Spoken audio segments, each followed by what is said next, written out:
Congratulations. Congratulate হওয়ার কি হলো? তোমাদের ব্রেকআপ হয়ে গেছে, রেগুলার পেইন থেকে বাইচে গেলা, নতুন নতুন রিলেশনশিপ এক্সপ্লোর করতে পারবা। You should be happy. তোকে প্রচন্ড ভালোবাসি, আমি তোর মতো করে ভাবতে পারি না।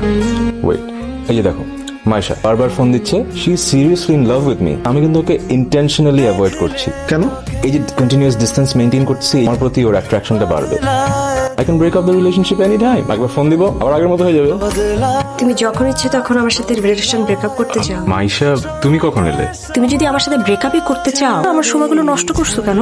যে তোমার কারণে দেশে বাইরে যেতে পারিনি, এখন বলছো ব্রেকআপ। তুই আয়ান কাঁদছিস। সেদিনের পর থেকে really miss Maisha. I love her. আয়সা একটা মেয়ে হলো, থেকে কত সুন্দর সুন্দর মেয়ে আছে। যাতে তুমি বাসা থেকে বেরো, প্লিজ বেরো তুমি। আমি এখন বিয়ের শপিং এ বের হচ্ছি। বিয়ের শপিং? আমার বিয়ের শপিং এর জন্য বের হচ্ছি। আমার একটা দিনও ভালো যায়নি। I am really sorry. Sorry বলছো কেন? মাইশা, আমি তোমার সাথে অনেক ইনজাস্টিস করছি, তাও তুমি আমার সাথে ছিলা। আমি তোমাকে অনেক পেইন দিছি, তাও তুমি আমাকে টলারেট করছো। Thank you for the bottom of my heart. Thanks for tolerating me. আর কিছু বলবে?